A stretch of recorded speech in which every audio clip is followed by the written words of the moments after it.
Daily caloric computation in gestational diabetes mellitus. The word gestational implies that diabetes is induced by pregnancy, ostensibly because of exaggerated physiological changes in glucose metabolism. The most important perinatal correlate is excessive fetal growth, which may result in both maternal and fetal birth trauma. Importantly, more than half of women with gestational diabetes ultimately develop overt diabetes in ensuing 20 years, mounting for long-range complications that include obesity and diabetes in their offspring. The following are the high-risk patients for developing gestational diabetes mellitus. For all patients with normal FPS, get the 75 grams oral glucose tolerance test at 24 to 28 weeks age of gestation. Following are the normal values for the 75-gram 2R OGTT.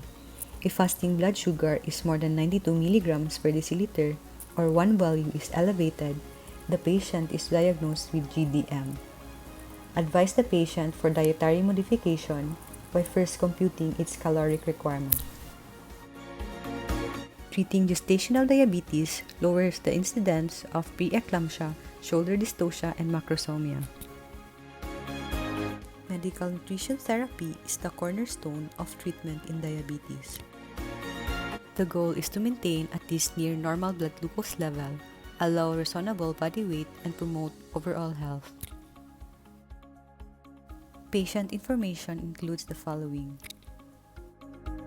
To get the desired body weight, we use the Tannhauser's formula using the height of the patient. To determine the nutritional status of the patient, we first compute for the BMI using the pre-pregnancy weight.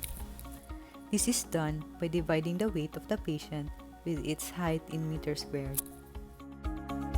BMI of 20 falls under normal weight with a total weight gain of 25 to 35 pounds and a weight gain in second and third trimester of 0.8 to 1 pound per week.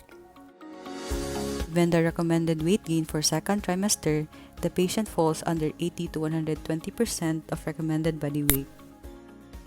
Determine the total energy allowance, we multiply the actual body weight to 30 kcal per kilogram.